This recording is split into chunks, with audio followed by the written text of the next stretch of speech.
Merci. Je suis heureux de me retrouver à Nice et de me retrouver au centre universitaire méditerranéen où j'ai déjà parlé. Et puis je suis heureux de parler dans ce contexte et sous l'égide du Mémorial de la Shoah parce que c'est une institution extrêmement précieuse et historiquement elle est liée à l'occupation italienne. Elle est née à Grenoble, comme le film l'a rappelé. Elle est née sous l'occupation italienne et nous, notre famille, nous avons eu un répit, comme beaucoup de familles juives, à Nice, sous l'occupation italienne, qui a été une exception, puisque pendant 9 mois, les Juifs ont pu vivre quasi librement, protégés par les diplomates et les militaires italiens, pas par Mussolini, mais par les diplomates et les militaires italiens, ce qui est très différent du régime fasciste. Alors, ça fait pratiquement 60 ans que je collabore ou coopère. Le mot collaborateur me sort difficilement de ma bouche, mais que je coopère avec le mémorial de la Shoah, qui s'appelait à l'époque Mémorial du martyr juif inconnu. Et ma première collaboration a été d'aller à Auschwitz en 1963, oui, en 1965. En 1965, et tout seul à l'époque, c'était la guerre froide. Nous y revenons, la guerre froide, même chose. Et à Auschwitz, j'ai pu corriger, puisqu'il n'y avait plus de collaboration entre les institutions historiques de l'Est et de l'Ouest. J'ai pu rectifier à Auschwitz un certain nombre d'erreurs qui avaient été commises par le musée d'Auschwitz au point de vue historique concernant la déportation des Juifs de France. Et j'ai commencé une collaboration qui continue encore aujourd'hui avec le musée d'Auschwitz et avec le musée d'Auschwitz tout simplement.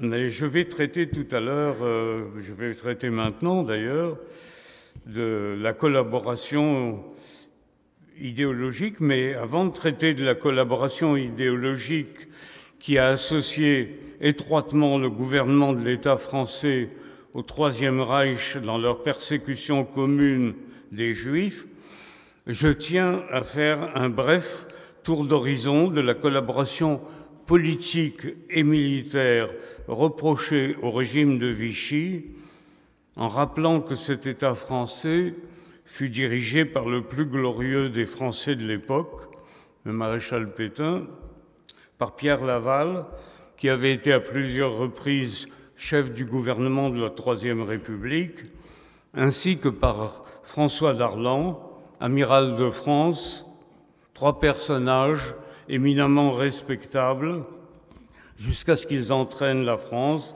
dans la collaboration, une collaboration qui doit être examinée pour savoir ce qui doit lui être prioritairement reproché. Je ne suis pas expert de la collaboration politique et militaire, et je parlerai en simple observateur de bon sens, qui fut aussi un enfant juif pourchassé par la Gestapo et par la police de Vichy, un des rares parmi vous à être dans ce cas aujourd'hui. Rappelons que la défaite militaire française a entraîné un tel chaos et une telle détresse humaine en raison de l'exode massif des Français du nord vers le sud, que l'armistice signé par le maréchal Pétain a été soutenu par la très grande majorité de la population française, qui a vu en lui le sauveur de la patrie alors que l'appel du général de Gaulle n'a été suivi au même moment que par une infime partie de cette population. Un régime autoritaire était institué, le chef de l'État réunissait en sa personne les pouvoirs exécutifs et législatifs, il était souverain dans sa zone et les décrets-lois qu'il allait promulguer seraient valables sur tout le territoire, y compris dans la zone occupée par les Allemands, sous réserve de l'accord des autorités d'occupation. Ce régime a affirmé dès le début sa proximité idéologique avec l'Allemagne hitlérienne, dans sa volonté d'obtenir d'une part une place de choix dans le nouvel ordre européen et d'autre part des conditions de paix les moins mauvaises possibles. Cette orientation a été favorisée par la destruction d'une partie de la flotte française par la flotte anglaise à Mers el-Kébir et par la tentative de la France libre du général de Gaulle de s'emparer de Dakar avec l'appui des forces britanniques. Certes, le chef du gouvernement, Laval, a prononcé en avril 1942 cette phrase qui symbolise la collaboration « Je souhaite la victoire de l'Allemagne », mais il l'a accompagnée par l'argument « parce que sans elle, le bolchevisme s'installerait partout ». N'oublions pas non plus qu'en été 1941, pendant la débâcle soviétique, pendant les défaites anglaises et avant l'entrée en guerre des États-Unis, le général de Gaulle, angoissé, confie à son chef d'état-major, le général Pierre Buyotte, « Si les Allemands l'emportent, ce seront Pétain, Laval et Déa qui auront eu raison et j'aurai nui à la France. » La ligne d'action de Vichy a été d'assumer la défense de l'Empire français, et ce fut le cas à Madagascar et en Syrie, où l'armée de Vichy a combattu à la fois les troupes britanniques et les forces françaises libres, ainsi que lors du débarquement des Alliés en Afrique du Nord. Affrontement qui prendra fin 48 heures plus tard, quand l'amiral Darlan prendra le commandement des forces françaises en Afrique, au nom du maréchal Pétain, avec l'accord du général Eisenhower et du président Roosevelt, même si les Américains ne considéraient que comme un expédient provisoire cet amiral, partisan 18 mois plus tôt de la collaboration militaire avec les Allemands, mais sans être suivi par Pétain. Seuls les rares combattants de la Légion des volontaires français et les volontaires Waffen-SS français, tous engagés contre l'armée rouge, ont combattu avec la Wehrmacht. Aucune unité de l'armée française de Vichy n'a combattu pendant cette guerre aux côtés de l'armée allemande. Par contre, les policiers français, aux ordres de leur gouvernement, ont été actifs aux côtés de la Gestapo et des SS. Qu'il l'ait été contre les opposants politiques armés, gaullistes et communistes, entrent encore dans la normalité, même si les méthodes employées, en particulier la torture et les exécutions, étaient tout à fait condamnables. Mais ce qui a constitué un crime contre l'humanité et une collaboration qui a fait perdre son âme à la France de Vichy, c'est sa participation active à la solution finale de la question juive, conçue par l'Allemagne nazie comme une extermination proclamée publiquement par Hitler à plusieurs reprises, et encore une fois, au premier jour de l'année 1942, qui fut terrible pour les Juifs et que nous commémorons cette année. Le Juif n'exterminera pas les peuples européens, c'est lui qui sera victime de sa propre machination. Du point de vue économique, rien d'étonnant à ce que l'Allemagne en guerre ait exploité pour se renforcer les ressources de la France qu'elle avait vaincues et alors qu'elle envisageait d'autres agressions. Toute puissance victorieuse tire parti de sa victoire aux dépens du vaincu, sinon à quoi servirait sa victoire? La collaboration économique de la France a été la conséquence inévitable de sa défaite et non de sa volonté. Par contre, l'État français s'était proclamé spontanément, dès sa constitution, comme un État antisémite. Le statut des Juifs d'octobre 1940 n'avait pas été exigé ou proposé par les Allemands au gouvernement de l'État français. Il avait été préparé et adopté par les revanchards de l'affaire Dreyfus et par Philippe Pétain. Le projet de ce statut avait été profondément aggravé par le maréchal lui-même, comme l'a révélé le document annoté de sa main, que j'ai rendu public en 2010 et qui est conservé au mémorial de la Shoah. Ce statut des Juifs permettait au nouveau régime de faire des Juifs le bouc émissaire de la défaite et de donner au Troisième Reich l'assurance qu'idéologiquement, Vichy pouvait s'aligner sur le nazisme. Il fallait encore le prouver par des actes, et Vichy s'est empressé de le faire. Si le statut des Juifs s'appliquait essentiellement aux Juifs français et les excluait de la fonction publique, la loi du 4 octobre 1940 permettait aux préfets d'interner administrativement les étrangers de race juive, et ils ne s'en sont pas privés, puisque dans la zone libre où Vichy était souverain, 40 000 Juifs furent rapidement internés, alors qu'en zone occupée, les Allemands n'avaient pas encore organisé de camp pour les Juifs, ni demandé à Vichy d'en créer. À la suite de ce statut, que Vichy a étendu et aggravé par un second statut le 2 juin 1941, de nombreux décrets-lois ont été promulgués par l'État français pour recenser, discriminer, déposséder et spolier les Juifs et pour en faire des parias.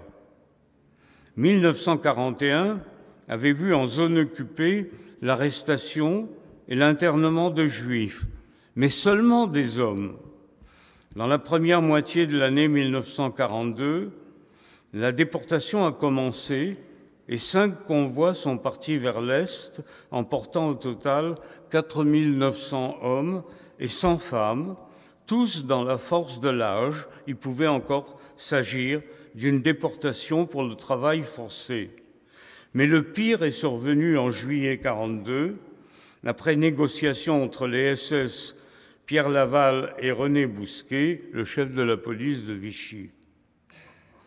Vichy allait s'engager à arrêter par ses forces de police le nombre de têtes juives exigées par les Allemands, soit 40 000, à condition que ce ne soit pour le moment que des Juifs étrangers considérés comme apatrides, allemands, autrichiens, polonais, russes, tchèques et indéterminés.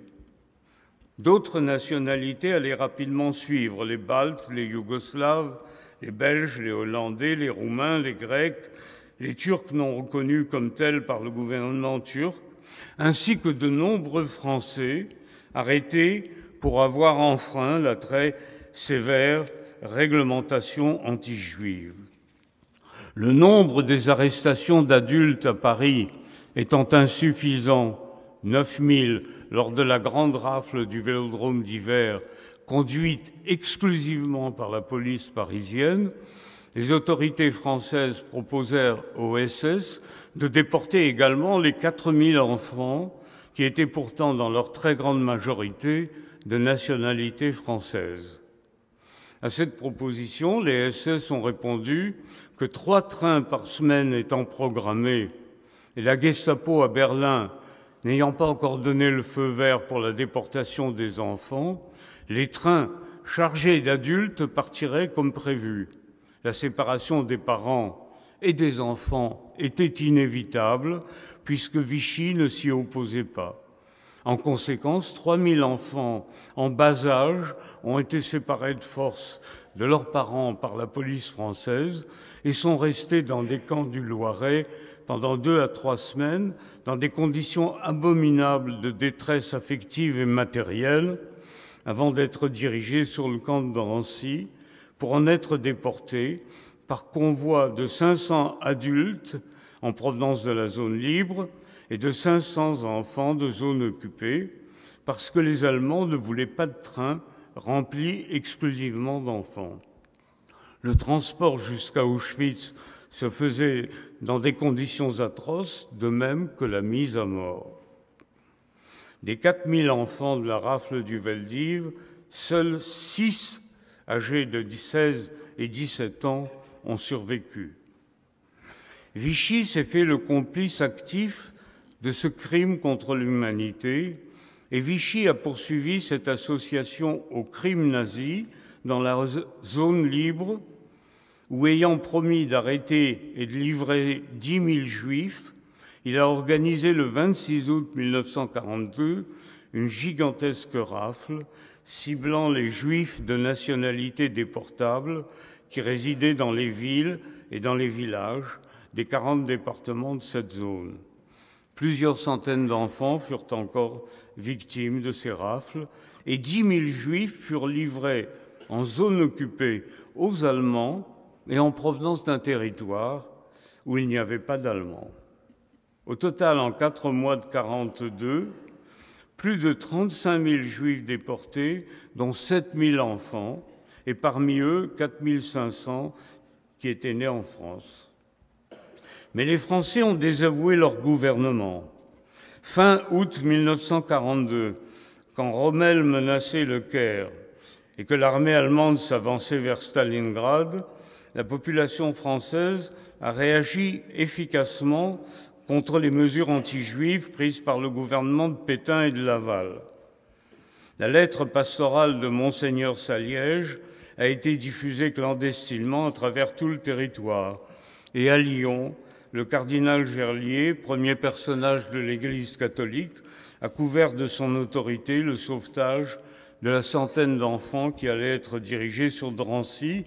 D'autres prélats, avec lui, ont pris la parole pour s'opposer à Vichy, et les rapports des préfets envoyés à Laval et qui remontaient vers lui les reproches de beaucoup de Français indignés par cette persécution ont fait leur effet.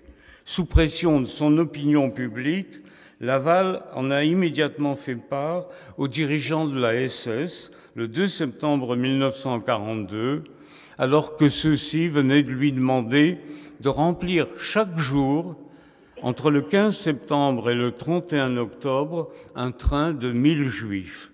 Je cite le procès-verbal dressé par les SS. Pierre Laval leur a objecté qu'il rencontrait une opposition sans pareille de la part de l'Église, le chef de cette opposition antigouvernementale étant en l'occurrence le cardinal Gerlier, et qu'on ne lui signifie pas de nouvelles exigences sur la question juive, en particulier ne pas lui imposer a priori des nombres de juifs à déporter. Les dirigeants SS ont accepté le point de vue de Laval, ne voulant pas susciter de crise entre eux et un gouvernement Pétain-Laval qui convenait au Troisième Reich et qui lui a convenu du début jusqu'à la fin, même si les réticences de Vichy se sont accentuées avec le débarquement allié en Afrique du Nord et avec la défaite de Stalingrad. Mais en 1942, Vichy aurait dû et aurait pu refuser les demandes allemandes. L'État français disposait d'atouts importants. La France travaillait à plein pour l'économie de guerre allemande. L'ordre et la sécurité des troupes allemandes en France étaient assurés par la police de Vichy. Vichy défendait son empire et garantissait aux Allemands la neutralité de sa flotte. La marge de manœuvre du gouvernement français était tout à fait suffisante en juillet 1942 pour répondre négativement à ce qui n'était pas un ultimatum allemand et pour refuser de livrer juifs étrangers et juifs français. La meilleure défense permanente des Juifs français aurait été le refus d'arrêter les Juifs étrangers. Mais l'antisémitisme de Vichy était profondément xénophobe. Vichy voulait se débarrasser des Juifs étrangers et Vichy, tout autant que les chefs SS, voulait éviter une crise franco-allemande créée par la question juive. L'État français n'a pas voulu user des atouts qu'il avait en main pour dire non à la demande allemande de remplir les trains de déportation. Ce qui se serait passé en cas de refus de Vichy ne ressort que de l'histoire-fiction. La vérité historique ne peut être niée. Elle a été assumée le 16 juillet 1995 par le président Jacques Chirac. Ce sont des policiers français qui, sur ordre de leur gouvernement, ont arrêté des dizaines de milliers de Juifs pour le compte des Allemands, qui les ont déportés vers une destination que Vichy savait être extrêmement dangereuse. Pétain et Laval se sont associés et ont associé la France à la mise en application de la Shoah.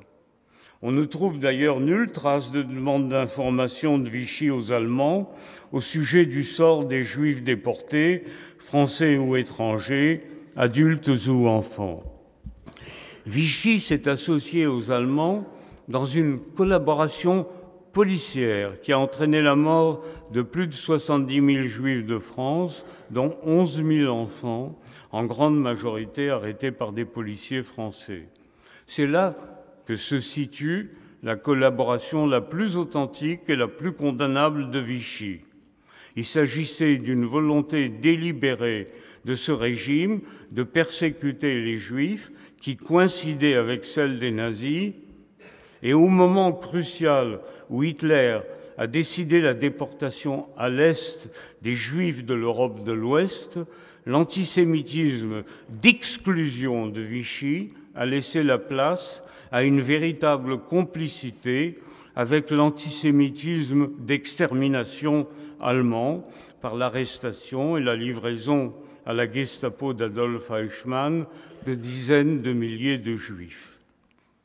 Le gouvernement de l'État français avait la possibilité de dire non aux SS quand ils lui ont demandé de mettre à leur disposition l'administration préfectorale et la police française pour se saisir des familles juives, aussi bien dans la zone libre que dans la zone occupée, et de les leur livrer.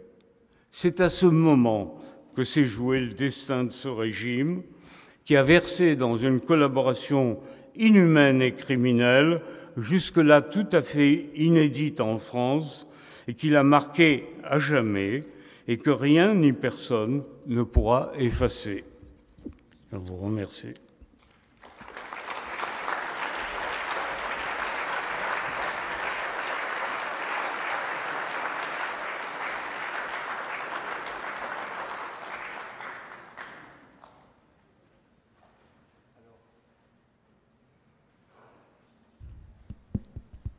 Merci. On va dans quelques minutes faire passer un micro si vous souhaitez poser des questions. Si, ça marche, ça marche. Mais puisque j'ai le micro, je vais m'en emparer et poser quelques questions à Serge.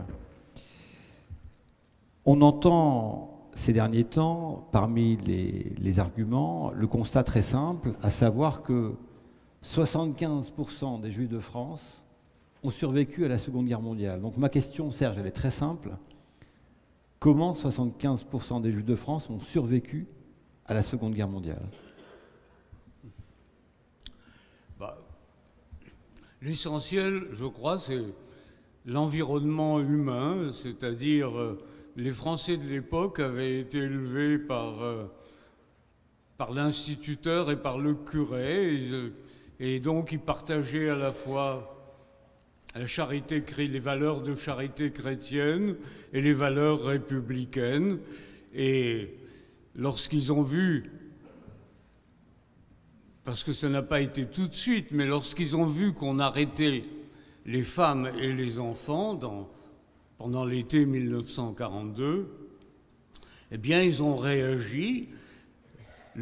Les guides spirituels de la France, à l'époque, c'était les responsables, les dirigeants de l'Église catholique et de l'Église réformée. Ils ont pris la parole, et pas seulement ils ont pris la parole, ils ont aussi écrit au maréchal Pétain. Le pasteur Beugner a écrit une lettre admirable au maréchal Pétain à la veille de cette grande rafle de la zone libre, où il lui disait que « Je vous supplie, monsieur le maréchal, de prendre des mesures pour éviter que la France ne s'impose à elle-même une défaite morale dont le poids serait incalculable. » Et effectivement, le poids a été incalculable. Le cardinal Gerlier n'a pas seulement fait lire sa lettre pastorale, mais il a couvert de son autorité le kidnapping de la centaine d'enfants qui avaient été arrêtés dans la région préfectorale de Lyon, et ils ont été dispersés et presque tous ont été sauvés. C'est la pression. Le monseigneur Saliège, archevêque de Toulouse, a écrit une lettre admirable qui est passée à travers toute la France et qui a soulevé les consciences, qui a mobilisé des consciences. Et donc, cette pression de l'opinion publique a été retransmise immédiatement par les préfets. Et en 1982, j'ai publié les rapports des préfets. Et les rapports des préfets disent en général que les Français, dans la zone libre, parce que dans la zone libre, on pouvait s'exprimer plus facilement que dans la zone occupée. Ils disent les Français sont indignés du fait que le gouvernement français fait le travail des Allemands et que arrête et livre en zone occupée des familles qui sont des familles pacifiques, etc.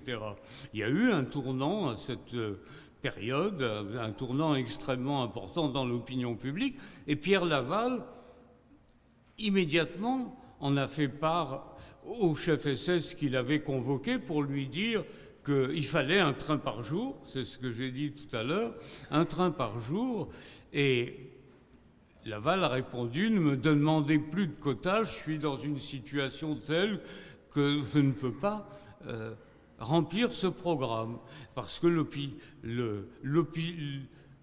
l'opposition, il y a une opposition et qu'elle est conduite par un homme extrêmement important sur la conscience des Français, c'est-à-dire le cardinal Gerlier. Les Allemands ont accepté parce qu'en France, il y avait un service des affaires juives de la Gestapo qui était lié directement à Eichmann et qui souhaitait déporter le maximum de juifs sans tenir compte de la situation politique. Et puis, à la tête des SS, qui était l'interlocuteur du gouvernement français, à la tête des SS, il y avait des hommes qui étaient des experts de la question juive. Il y avait Helmut Knochen, qui était chef de la police de sécurité et des services de sécurité et de la police de sûreté. Helmut Knochen avait dirigé un département de l'Office central de sécurité du Reich, de Heydrich, et dans ce service, il y avait Herbert Hagen, qui en France était le conseiller personnel du général Auberg, chef des SS et de la police allemande, et Herbert Hagen dirigeait le service anti-juif du SD de Heydrich. Et il avait deux subordonnés. Un était Eichmann, qui était spécialiste des questions sionistes, et l'autre était Théodore Dannecker, qui est venu en France comme chef du service des affaires juives de la Gestapo, et qui était spécialiste des juifs assimilés. Et puis il y avait Kurt Lischka, qui dirigeait qui supervisait toute l'action de la Gestapo en France et qui était l'adjoint de Knochen et qui avait été, avant la guerre, en 1938, le chef du service des affaires juives de la Gestapo du Reich pendant la nuit de Kristall et qui avait été le prédécesseur de Adolf Eichmann. Donc il y avait des hommes qui étaient des experts des questions juives à la tête de tout l'appareil policier allemand en France, et ces hommes voulaient comme priorité que la France travaille dans l'ordre, que Pétain et Laval restent au pouvoir en France et qu'il n'y ait pas de crise entre les SS et les Allemands, bien entendu, mais entre les SS et le gouvernement français en ce qui concerne la question juive. Et donc, eux, ce qu'ils souhaitaient, parce qu'ils étaient très bien à Paris, hein, vous savez, c'était mieux d'être à Paris que d'être à Smolensk ou à Kiev, eh bien, ce qu'ils souhaitaient, c'était donc la tranquillité, le moins de crise possible, et de ne faire que ce qui était possible sans problème. Et ils ont donc imposé leur volonté aux représentants de Adolf Eichmann à Paris, c'est-à-dire Dannecker, puis un autre qui s'appelait Heinz Röttke. Et chaque fois que Vichy a montré des réticences poussées par son opinion publique, eh bien, les SS ont cédé et ils n'ont pas obligé le gouvernement français de l'époque, ils n'ont pas obligé l'État français soit à faire ce que voulaient Himmler et Eichmann, mais ils ont réussi à faire en sorte qu'on déporte les Juifs, mais qu'on les déporte d'une façon, je dirais, relativement mesurée, sans que cela pose de véritables problèmes aux Allemands. Voilà. Donc, le facteur essentiel a été quand même l'environnement humain qui a permis cette survie des Juifs, parce que les braves gens ont apporté aux Juifs un concours qui a été un concours extrêmement précieux. Les dénonciations ont été beaucoup moins nombreuses qu'on ne l'a dit. Les Juifs qui ont été arrêtés essentiellement sur la base des recensements qui avaient été opérés en octobre 1940 et recensements auxquels les Juifs sont allés parce qu'il y avait des sanctions qui étaient des sanctions graves d'internement dans des camps spéciaux pour Juifs si on ne répondait pas au recensement. Et une fois que les Juifs étaient recensés, eh bien, il était très difficile pour eux d'échapper aux différentes rafles qui ont été organisées. Voilà donc la réponse que je peux donner en ce qui concerne la survie des Juifs en France. Et puis il ne faut pas oublier que la France est un grand pays et que la solution finale a débuté à l'été 1942. Elle n'a pas débuté en 1940, elle a débuté en 1942, et que de 1942 à 1944, il n'y avait que 2 années, et que dans ces 2 années, la première, 1942, c'est Vichy qui a opéré toutes les arrestations. En 1940, à partir de l'été 1943 jusqu'à fin 1944, ce sont les Allemands qui ont essentiellement opéré les arrestations, étant donné que la défaite se profilait et que Vichy était de plus en plus réticent. Merci Serge. Dernière question en ce qui me concerne. Il a fallu attendre juillet 1995 pour obtenir la déclaration de Chirac. Cette reconnaissance de la responsabilité de Vichy, étuyée pour beaucoup, ça a été le combat d'une vie également. Je voudrais que tu tentes, Serge, de nous dire quel est l'objectif aujourd'hui des gens, quel est l'objectif aujourd'hui des gens qui portent ce courant politique qui consiste à réhabiliter Vichy. C'est quoi l'objectif? Est-ce que c'est pour gommer l'antisémitisme de Vichy? Est-ce que c'est pour réhabiliter Vichy? Qu'est-ce qu'ils veulent nous dire en ouvrant cette brèche dans des années de travail pour, de tous les historiens de France qui sont unanimes sur ce sujet? En juillet 1995, 16 juillet, quand Chirac a pris la parole, il a rompu par cette phrase « Ce jour-là, le jour de la rafle du Veldiv, ce jour-là, la France accomplissait l'irréparable ». C'est-à-dire qu'il a reconnu que la France de Vichy, c'était aussi la France, ce que n'avaient pas voulu reconnaître le général de Gaulle et François Mitterrand. Donc il y a eu une rupture qui a été une rupture brutale, correspondant à la réalité historique. C'était une guerre civile entre deux régimes, entre deux volontés, la volonté du maréchal Pétain, celle du général de Gaulle et de la résistance intérieure. Mais en 1940, après la défaite,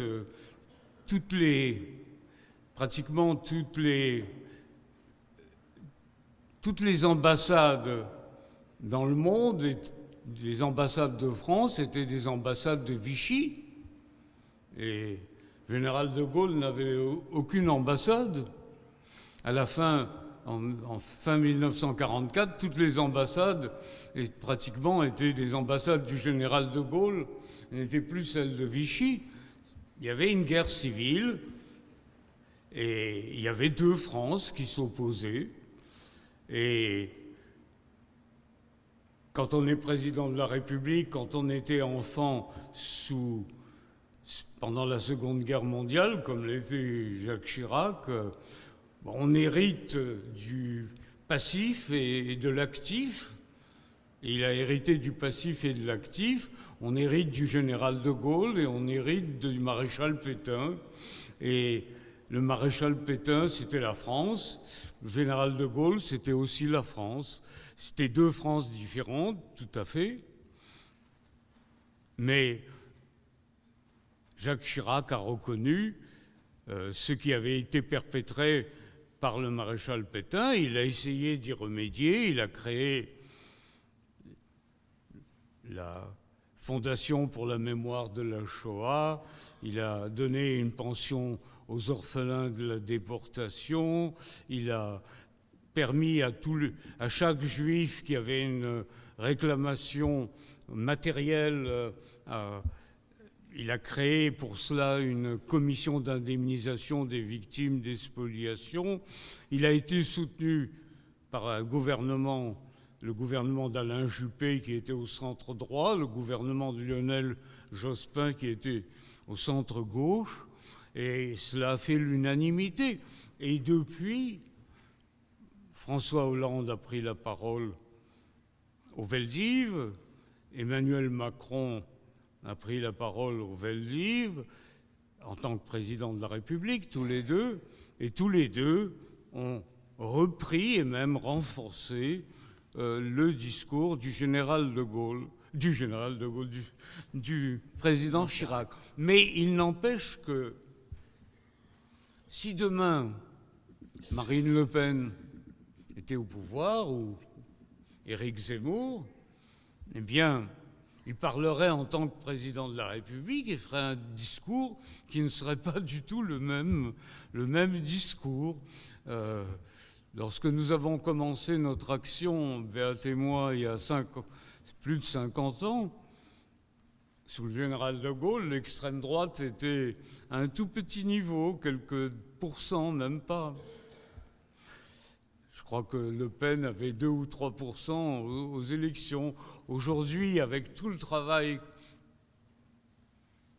que les partis ont fait, les partis républicains, que le mémorial fait, etc., la droite est à 35 ou 40%.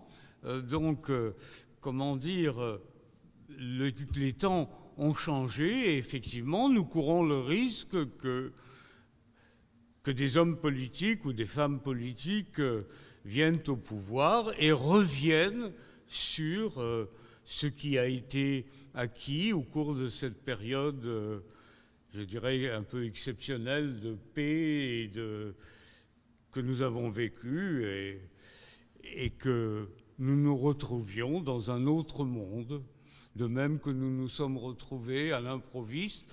Mais je le dis toujours, l'histoire est absolument imprévisible. Et donc, nous risquons de nous retrouver sous un régime extrême ou populiste, et au cours duquel les valeurs que nous respectons seront bafouées. Voilà. Pour ça qu'il faut s'engager, toujours s'engager, aller voter pour les partis républicains, etc. C'est le seul conseil que je puisse donner, mais ces conseils ne touchent pas tout le monde. Nous ne sommes pas si nombreux ce soir, mais en tout cas, je vous demande d'être des militants comme nous le sommes et de vous engager parce que tout dépend de chacun. Et malheureusement, les républicains se sont démobilisés plutôt que mobilisés pendant cette période, pendant un certain nombre d'années. Et nous sommes devant des élections qui sont des élections décisives et il faut voter pour du bon côté. Voilà.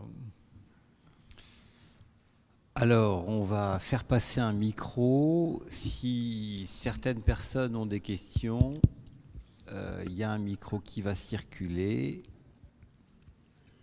Donc, merci d'avoir des questions courtes pour que la parole puisse circuler. Bonjour, ça marche pas.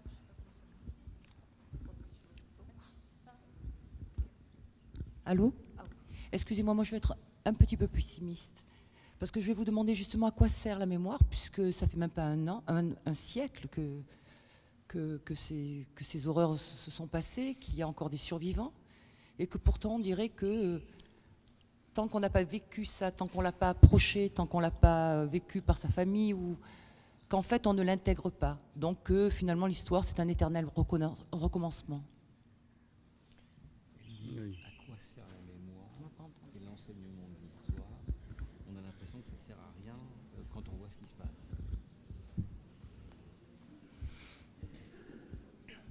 Je me fais traduire parce que, d'une certaine façon, parce que j'entends mal. Voilà. Oui, à quoi sert la mémoire? On peut se poser la question. Nous, on travaille dans l'absolu d'abord, parce que, vous voyez, il y a eu la Shoah en France, il y a eu 80 000 victimes finalement de la Shoah. Est-ce qu'on pouvait les laisser disparaître? Donc on travaille vraiment en priorité dans l'absolu.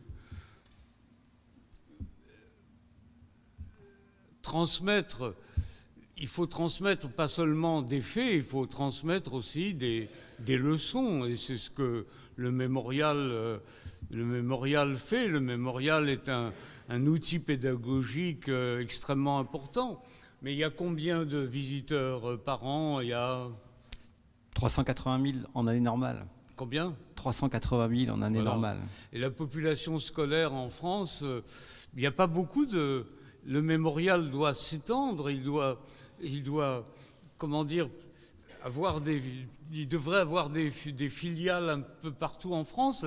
La Shoah, elle a lieu partout en France, dans les villes, dans les villages, partout, dans tous les départements, sauf la Corse. Mais la Corse est une île, mais donc, vous savez, les grandes périodes de paix entraîne ensuite... Les gens n'ont pas connu ils n'ont pas connu la guerre, ils n'ont pas connu les souffrances, etc. Alors les pulsions de violence reviennent. Et quand les pulsions de violence reviennent, ben vous avez des images comme celles que l'on voit maintenant et qu'on n'avait pas vues pendant longtemps en Europe. Et puis après les périodes où les gens souffrent, il y a une aspiration à la paix qui est... C'est comme ça. Alors c'est comme des tsunamis qui arrivent, et des tsunamis, la mémoire n'est pas un rempart, comment dire, suffisant, extrêmement, obligatoirement efficace pour une minorité qui est prête à mourir pour ses valeurs, oui, mais pour la masse des gens, non. Et ce tsunami de violence ou ce tsunami d'aspiration à la paix gagne tout le monde, vous voyez. Alors, c'est très difficile Il faut éduquer les gens, c'est un travail très long. Il n'y a que quelques milliers d'années de civilisation, et je pense que les hommes d'aujourd'hui réagissent un peu comme les hommes des cavernes, et que... Il n'y a pas eu beaucoup de changements. Il y a un vernis de civilisation qui est profond chez certains, mais c'est une petite minorité. Et donc, comment dire, la mémoire, elle est nécessaire, elle aide un certain nombre de gens à réagir, mais ce n'est pas une panacée, voilà. Mais il faut faire son possible, voilà. On ne peut pas faire autrement. Autre question.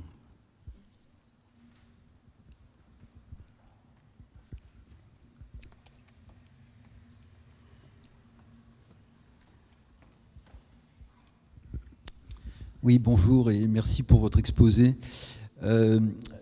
Dans votre exposé, donc, vous avez cité à juste titre donc, la collaboration active de la police française dans l'œuvre de déportation et dans l'accomplissement de la Shoah. Mais est-ce qu'il ne serait pas plus exact de parler des polices françaises au pluriel ? C'est-à-dire la police, il y a une police civile, bon, d'ailleurs la police nationale est une création du régime de Vichy, mais l'essentiel de la police... et qui était déjà nationale à l'époque, c'était aussi la gendarmerie nationale, donc une police à statut militaire. Et à côté de cette police militaire, donc la gendarmerie nationale, il y avait aussi tout un ensemble de forces paramilitaires et parapolicières, comme la milice, donc malheureusement créée par un niçois, Joseph Darnan, ainsi que des supplétifs français de la police allemande, de la Gestapo. Donc, c'est l'existence de groupements de ce type, donc de paramilitaires ou parapoliciers dotés d'armes et de prérogatives exorbitantes du droit commun, c'est considéré généralement comme une caractéristique des États de type fasciste. Donc, est-ce qu'il ne faudrait pas dire plus clairement, plutôt que dire de manière un peu vague, enfin l'État français a collaboré, c'est de dire, certes l'État français a collaboré, mais pendant ces 4 à 5 ans, l'État français était un État de type fasciste, avec une idéologie de type fasciste, et des forces paramilitaires et parapolicières de type fasciste, fortement idéologisées avec une idéologie de type fasciste. Voilà, donc est-ce qu'il ne faudrait pas être plus clair par rapport à ces notions idéologiques et pas se contenter de dire que c'était l'État français, mais que c'était un État français qui voulait faire une révolution nationaliste et avec une idéologie de type fasciste. Alors, il a dit un peu plus fort. Quand on parle de la collaboration de la police, est-ce qu'il ne faudra pas dire la collaboration des polices, parce que dans la police, il y a la gendarmerie, mais il y a également des organisations paramilitaires comme la milice, etc. Et dit finalement, est-ce que c'est pas caractéristique des régimes fascistes de s'appuyer sur la police?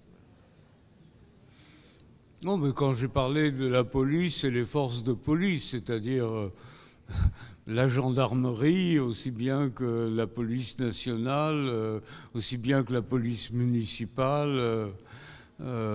C'était à l'époque le même état d'esprit, c'est-à-dire la discipline qui primait, et on voit des gendarmes arrêter des enfants mais avec une espèce de, je dirais, d'indifférence où on ne peut même pas savoir ce que pense le gendarme qui arrête. Il a le sentiment d'avoir fait son devoir. C'est pourquoi ce que fait le mémorial est très important. Et c'est-à-dire de faire venir les policiers, de leur expliquer que lorsqu'on reçoit des ordres, qu'il faut vérifier si ces ordres sont, comment dire, légaux, si on a le droit de faire ce que vous demande le supérieur, etc. Des milliers de policiers sont passés au mémorial, les gendarmes sont passés au mémorial, les magistrats sont passés au mémorial. Il faut espérer qu'il en reste quelque chose. Je pense qu'il en reste quelque chose. Peut-être pas chez tous, mais chez certains. Voilà. Mais j'espère qu'on n'aura pas à le vérifier par le fait de se retrouver dans des situations comparables. Autre question. Je vois qu'il y a un jeune homme qui lève la main, et il a bien raison.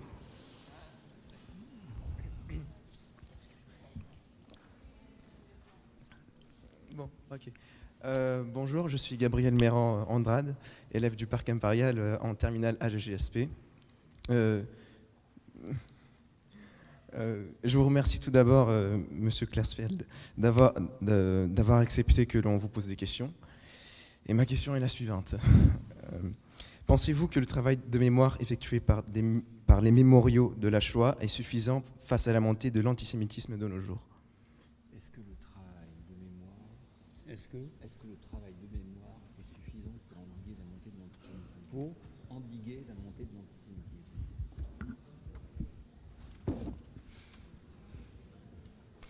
S'il était pris assez tôt, mais le rôle des familles est un rôle aussi extrêmement important. Alors, c'est un très long travail. Je pense que la lutte contre l'antisémitisme continuera encore pendant longtemps, parce que l'antisémitisme est un exutoire à tous les mécontentements, et je pense que tant que les hommes auront des sujets de mécontentement, l'antisémitisme risque d'être toujours présent. Mais il faut lutter, comme les médecins luttent contre les maladies, etc., contre la vieillesse, enfin pour assurer la longévité, etc. Et il y a eu des progrès, donc il y a des progrès, et des progrès sensibles, mais il y a des périodes aussi qui sont des périodes de crise où l'antisémitisme, qui est une passion, revient brutalement. Et donc,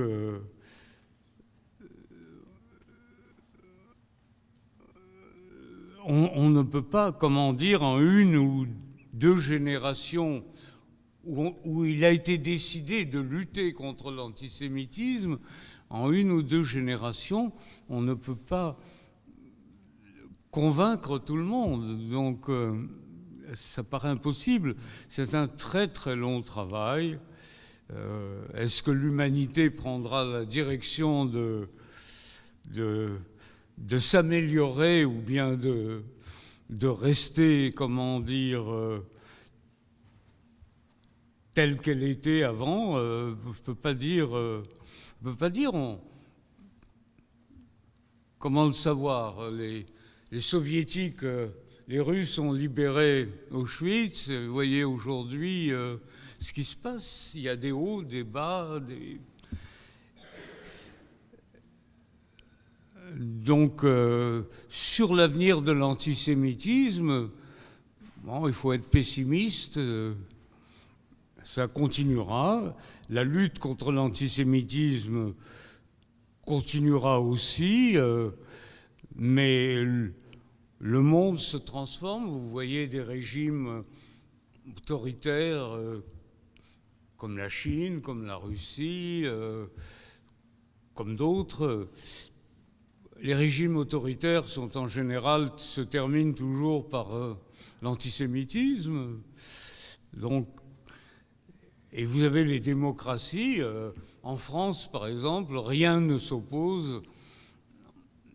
Il n'y a aucune limite, aucune barrière, je dirais, pour si on est juif, c'est selon ses qualités ou ses défauts, mais on peut. Tout est ouvert, il n'y a pas de barrière, il n'y a pas d'interdit pour les juifs. Il y a un antisémitisme qui est un antisémitisme du fanatisme islamiste. Il y a des attentats, mais sinon, la société française est totalement ouverte aux juifs. Il y a d'autres sociétés en Europe, en Amérique également. Donc, mais aujourd'hui, si on regarde la situation des Juifs par rapport à il y a un siècle ou par rapport même à l'après-guerre immédiat, les Juifs ont quitté. Il n'y a pas un seul régime au monde, à part peut-être même l'Iran, aucun régime au monde ne s'affirme comme un régime antisémite. Et tous les Juifs, pratiquement, sont rassemblés en Occident, c'est-à-dire dans les démocraties. Donc il faut lutter pour que les démocraties se maintiennent, pour que l'esprit démocratique se renforce. En tout cas, le sort des Juifs est lié aux démocraties et à la démocratie. Voilà. Puisque vous parlez des mémoriaux, monsieur, je me permets de rajouter juste un mot à ce que Serge vient de dire, c'est-à-dire qu'en fait, depuis que la société humaine est organisée, toutes les religions, toutes les morales nous rappellent qu'il ne faut pas tuer son prochain, qu'il ne faut pas tuer son voisin. Il y a même eu la peine de mort qui a fonctionné dans notre pays pendant des années. Est-ce que ça a empêché les crimes? Non, ça les a limités. Et en fait, la lutte contre le racisme, la lutte contre l'antisémitisme, notre travail à nous, c'est de la limiter, c'est de la rendre la plus petite possible. Mais malheureusement, comme l'a dit Serge, finalement, le racisme et l'antisémitisme, c'est un exutoire. Et il y avait de l'antisémitisme avant la Shoah. Malheureusement, aujourd'hui, il faut qu'on arrête de rêver en pensant qu'on mettra fin à l'antisémitisme et qu'on mettra fin à tous les racismes. Il faut qu'on arrête de rêver en disant des choses pareilles. Il faut accepter l'idée que malheureusement, il faudra qu'on vive avec, mais qu'on le limite au maximum. C'est ça notre rôle. Une autre question. Il y avait attendez, juste monsieur. Il y avait une dame qui avait levé la main, voilà. Et après, monsieur Medvediste. Je me permets de prendre la parole pour dire qu'effectivement, le mémorial de la Shoah, si elle rappelle des événements pour le moins difficiles, terribles, et qu'on évite, on ne veut pas revoir, mais on sait que c'est toujours très, très en bascule. Ça permet d'être aussi un phare pour limiter des débordements qui ont eu lieu aussi avec, j'ai vu que c'était très bien, pour les Arméniens et pour les Tutsis. Et c'est vrai que c'est bien de rappeler qu'il faut veiller à ce que ça ne s'étende pas. Et je pense que c'est effectivement le mémorial de la Shoah, ça reste un phare par rapport à ça, dont tout le monde devrait converger et se rappeler qu'il y a eu des débordements sur la population juive et que ça gagne aussi d'autres populations et qu'il faut être solidaire. Et que se rappeler ce qui s'est passé d'un côté doit se rappeler pour tout le monde et faire bloc par rapport à ça. Et je crois que c'est ça aussi l'intérêt du mémorial de la Shoah, c'est d'avoir cette possibilité de nous regrouper autour de cette défense des libertés et autour de cette défense de tous. Et il faut être très vigilant pour ça. Et c'est ça, le mémorial de la Shoah, pour moi aussi. Alors, l'idée du mémorial en 2005, ça a été de dire on va travailler sur l'histoire de la Shoah, qui est un génocide, mais on va également travailler sur les autres génocides. Et par rapport à ce film, nous avons d'ailleurs ajouté depuis un autre génocide, qui est celui des Herero et des Nama, qui a été fait en Namibie, qui est considéré par les spécialistes comme le premier des génocides. L'idée, c'est qu'en comparant les génocides, ça permet de comprendre les points communs et ça permet de comprendre les singularités.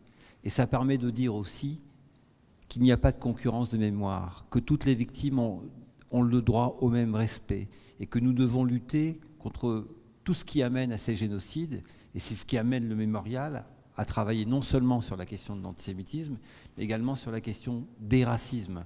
Et il ne s'agit pas simplement, si vous voulez, pour nous d'être solidaires, il s'agit aussi sur le plan historique, finalement, de comprendre qu'il y a des mécanismes communs dans l'apparition de ces génocides et de les mettre en perspective. Mais c'est évident que c'était aussi un message, en quelque sorte, envoyé à ceux qui, dans la société française, essayent de nous faire croire qu'il y a une concurrence des mémoires. La concurrence des mémoires est une création politique, une instrumentalisation. Il n'y a pas de concurrence des mémoires. Comme vous l'avez dit, le mémorial, dans quelques semaines, nous allons au mémorial commémorer le génocide des Arméniens, le 24 avril. Le 7 avril, nous allons commémorer le génocide des Tutsis au Rwanda. Et le 27 avril, ça sera Yom HaShoah. Et tout ça dans le même lieu. Ah, une autre question. Attends, mais Monsieur Benveniste, vous aviez levé la main après, d'accord. Monsieur là-bas.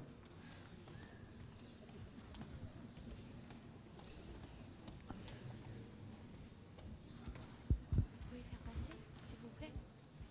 Tu veux la parole aussi?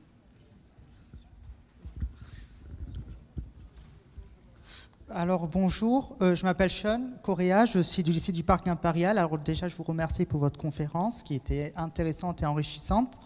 J'aurais une question. Quel conseil donnerez-vous à nous, futures générations, et aux futures générations suivantes, quel conseil nous donnerez-vous pour continuer le devoir de la mémoire, notamment la mémoire de la Shoah, la mémoire des autres génocides? Et l'État français doit-il faire d'autres efforts, notamment dans le financement pour la mémoire? Quel conseil tu donnerais aux futures générations? Quel conseil tu donnerais aux futures générations pour à la fois continuer ce travail de mémoire, mais également, pas seulement sur la Shoah, mais sur les autres génocides? Est-ce que tu penses que c'est l'État qui est concerné ou quel conseil tu donnes aux générations qui viennent? Je pense qu'il est important que l'histoire conserve ses droits dans l'enseignement et qu'on ne réduise pas sensiblement les heures qui sont consacrées à l'enseignement de l'histoire. Mais il est évident que beaucoup de gens, beaucoup d'enfants pourraient se passer de l'histoire et finalement pourraient se passer, mais à leur détriment. Je pense que lorsqu'on travaille, lorsqu'on regarde l'histoire, lorsqu'on lit, on en tire des leçons, ça fait partie de la culture et il serait tout à fait dommageable que les enfants ne connaissent pas le chemin par lequel on est passé de l'âge des cavernes dont je parlais jusqu'à notre époque. Mais c'est très long comme itinéraire et donc tout le monde ne peut pas suivre tout l'itinéraire.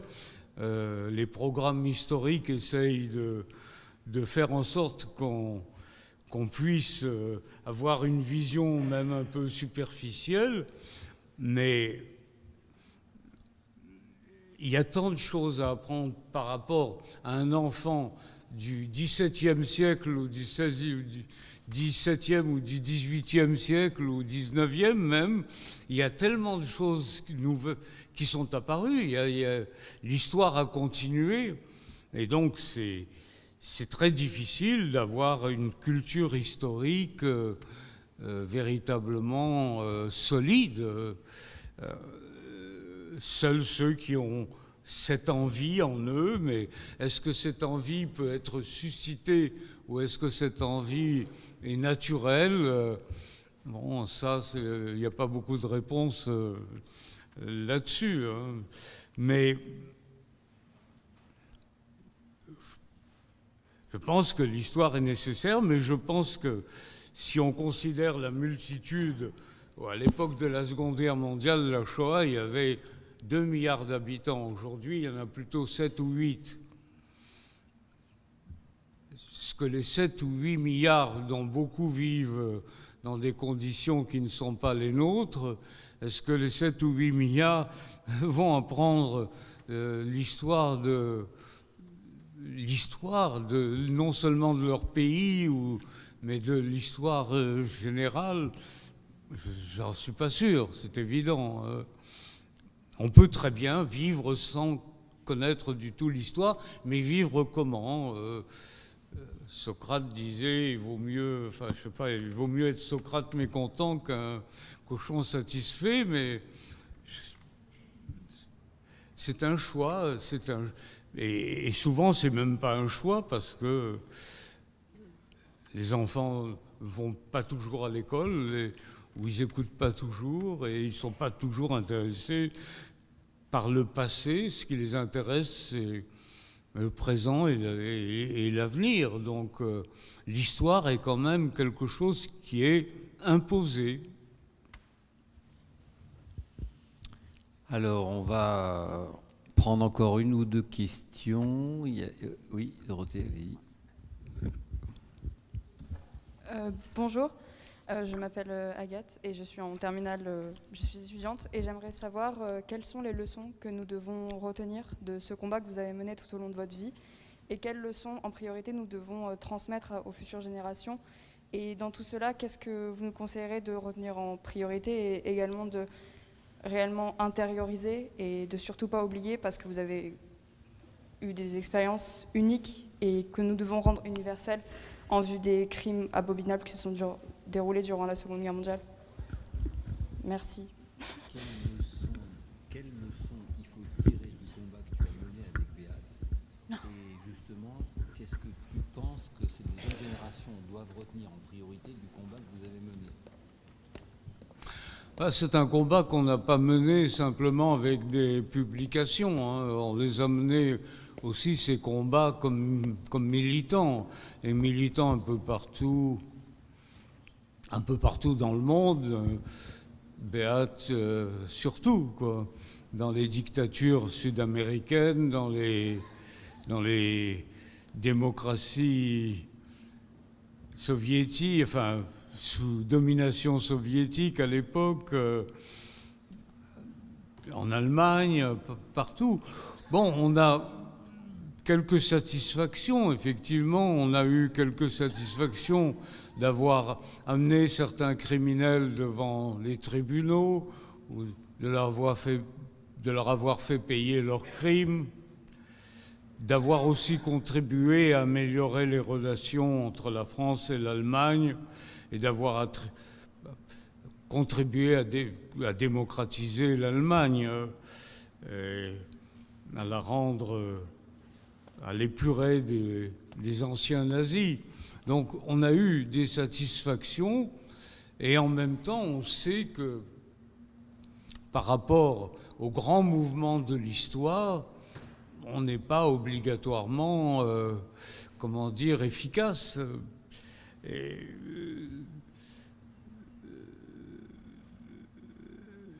je disais tout à l'heure que quand on a commencé notre action, l'extrême droite en Europe de l'Ouest,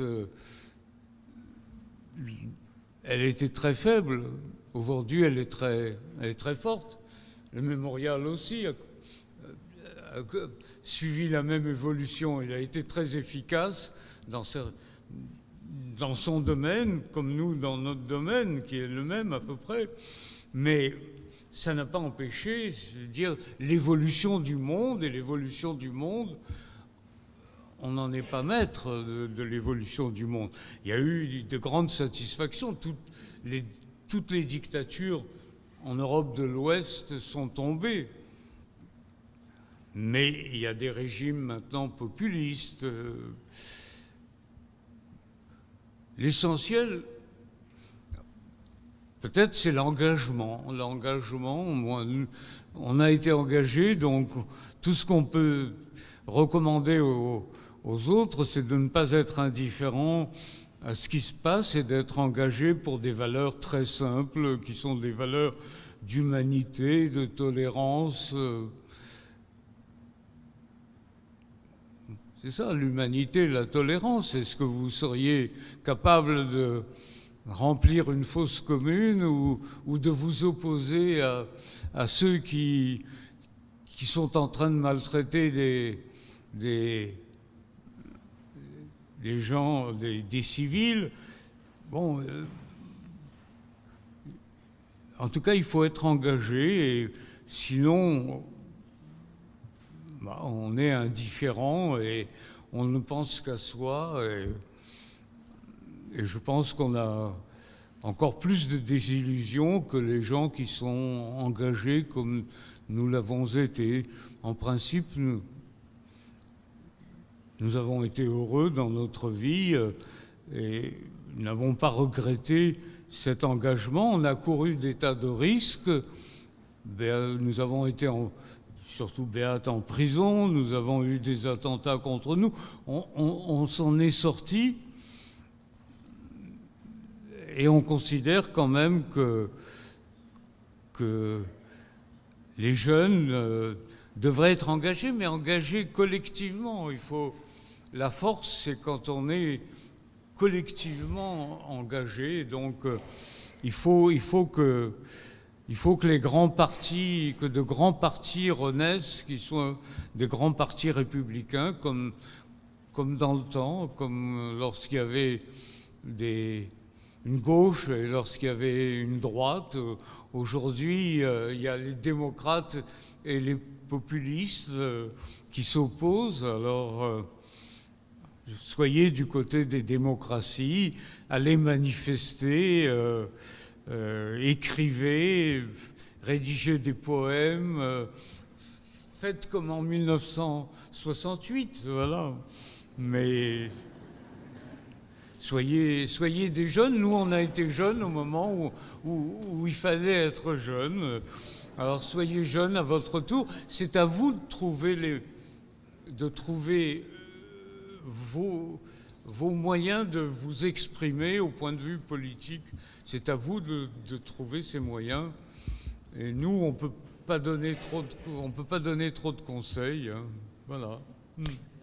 Mais enfin, il faut quand même rajouter, parce que Serge et Beat ne le diront pas, mais c'est l'histoire de Serge et Beat, c'est l'histoire d'un couple totalement improbable entre un juif dont le père avait été déporté par les nazis, qui va tomber amoureux d'une Allemande, et eux deux, et ils n'ont personne derrière. Ils parlent de combat collectif, mais quand ils ont commencé, ils étaient tous les deux tout seuls, et ils ont quand même réussi à changer le cours de l'histoire. Donc c'est vrai qu'il y a le collectif, mais il y a aussi l'idée que finalement, quand on a envie de changer le cours de l'histoire, on peut le faire, parce que si vous regardez le parcours de Serge et Beat, dans notre pays et en Allemagne, ils ont changé le cours de l'histoire. Donc le combat collectif, c'est indispensable, on est plus fort, mais l'engagement individuel, il est la base de tout.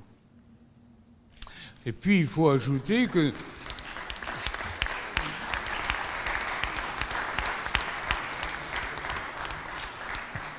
je peux ajouter que nous avons été jeunes et même enfants au moment de la guerre. Beat en Allemagne, moi plutôt poursuivi par les Allemands, mais nous sommes de notre époque.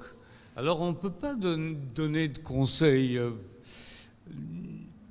Beat était sous les bombes des Alliés, dans une Allemagne, toute petite fille, dans une Allemagne où le Führer était, comment dire, comme un dieu, et en même temps où on recevait des tas de bombes.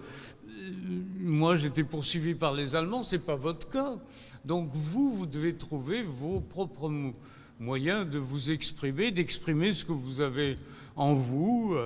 Et peut-être que vous choisirez le mauvais côté, peut-être que vous choisirez le bon côté. Voilà. Ayez surtout l'esprit critique. Hein. Voilà. On va arrêter. Oui, allez. Dernière question. Alors, que pensez-vous du sort qui a été réservé aux engagés volontaires pour la durée de la guerre? Parce qu'on en parle très très peu aujourd'hui et ils sont quasiment, enfin, on n'évoque jamais leur mémoire. Donc, ils ont pourtant combattu. Je pense par exemple au 21e RMVE. Et voilà, c'est la question que je voudrais vous poser. Les engagés volontaires. Pardon ? Les engagés volontaires, la contribution des engagés volontaires durant la guerre. Beaucoup de Juifs et beaucoup d'Espagnols aussi se sont engagés volontaires en 1939. Mon père était d'ailleurs engagé volontaire. C'était des régiments qui étaient très mal équipés et qui étaient très combatifs parce qu'ils savaient pourquoi ils se battaient. Les Espagnols contre les fascistes, les Juifs contre les nazis qui persécutaient les Juifs. Et donc, c'était des régiments qui se sont très très bien conduits. Le régiment de mon père, c'était le 22e régiment de volontaires étrangers, a eu beaucoup de pertes. C'était des régiments qu'on envoyait en première ligne parce qu'ils étaient justement très combatifs. Ils étaient combatifs, mais ils étaient très mal équipés. On les appelait des régiments ficelles, parce qu'ils avaient des ficelles et même pas des courroies en cuir. Et ils ont arrêté à la bataille de la Somme les chars de Rommel. Ils les ont arrêtés 48 heures. C'est pas très long, mais d'autres régiments n'ont pas eu cette efficacité. Et ce régiment, par exemple, le 22e, a été cité à l'ordre de l'armée. A été cité à l'ordre de l'armée. Et c'est paradoxal, mais le neveu de mon père a été tué à côté de lui. Il s'appelait Wilhelm Goldstein. Wilhelm, c'est un prénom allemand. Goldstein, c'est un nom juif. Eh bien, il a été en 1941, il a reçu la médaille militaire à titre posthume, signée par le maréchal Pétain. Wilhelm Goldstein. Donc, vous voyez que non, les régiments de volontaires étrangers sont très bien conduits et les survivants de ces régiments ont souvent été des viviers pour la résistance intérieure. En particulier à Nice, au boulevard du Bouchage, il y avait une permanence et c'était une institution patronnée par Vichy alors que ce n'était que des Juifs qui étaient les membres de cette amicale des engagés volontaires. Et la plupart d'entre eux étaient des résistants. Donc, le mémorial, d'ailleurs, est l'héritier de la mémoire des engagés volontaires. Il a reçu les archives de l'association qui était l'association des engagés volontaires juifs. Et le mémorial fait beaucoup pour la mémoire, mais l'amicale avait fait aussi auparavant, publié un certain nombre d'ouvrages dans lesquels chaque unité, le rôle de chaque unité a été décrit. Voilà. Et il y a tous les ans, d'ailleurs, l'association qui s'est dissoute nous a donné ses archives. Elle nous a également donné la gestion d'un monument qui est à Bagneux. Et il faut que vous sachiez qu'il y a tous les ans une cérémonie dédiée à l'engagement des engagés juifs volontaires. Et c'est une cérémonie très émouvante en présence de la Légion étrangère. Donc il y a une grosse présence de la Légion étrangère. Et ce sujet est très important parce que ceux qui remettent en cause l'histoire de Vichy aujourd'hui nous expliquent que Vichy a livré les Juifs étrangers pour protéger les Juifs français, comme si les Juifs étrangers méritaient d'être déportés.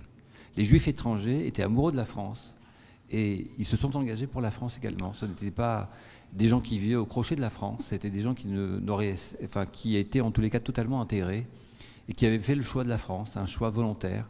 Et donc il faut garder ça en tête parce qu'on a l'impression que les Juifs étrangers méritaient d'être déportés tout simplement parce qu'ils étaient étrangers. J'ai publié des photos d'enfants avec leur père en militaire, et le père était à Narvik, et les enfants ont été déportés avec la femme. La formation des engagés volontaires a eu lieu à Barcarès, à Rivesaltes, qui sont devenus ensuite des camps de Juifs. Et des engagés volontaires qui se sont battus, qui étaient prisonniers en Allemagne, ont eu leurs femmes et leurs enfants déportés à partir de ces camps. Donc, il faut en tirer une leçon. Voilà. On va arrêter là. Je voudrais remercier les équipes du mémorial et remercier particulièrement Dorothée Régie qui est venue de Paris et qui a assuré toute l'organisation de cette soirée. Remercier vous tous d'être là. Remercier les élus qui sont également présents dans cette salle. Et puis surtout, remercier beaucoup Serge et Beat Klarsfeld qui nous font l'honneur de leur présence.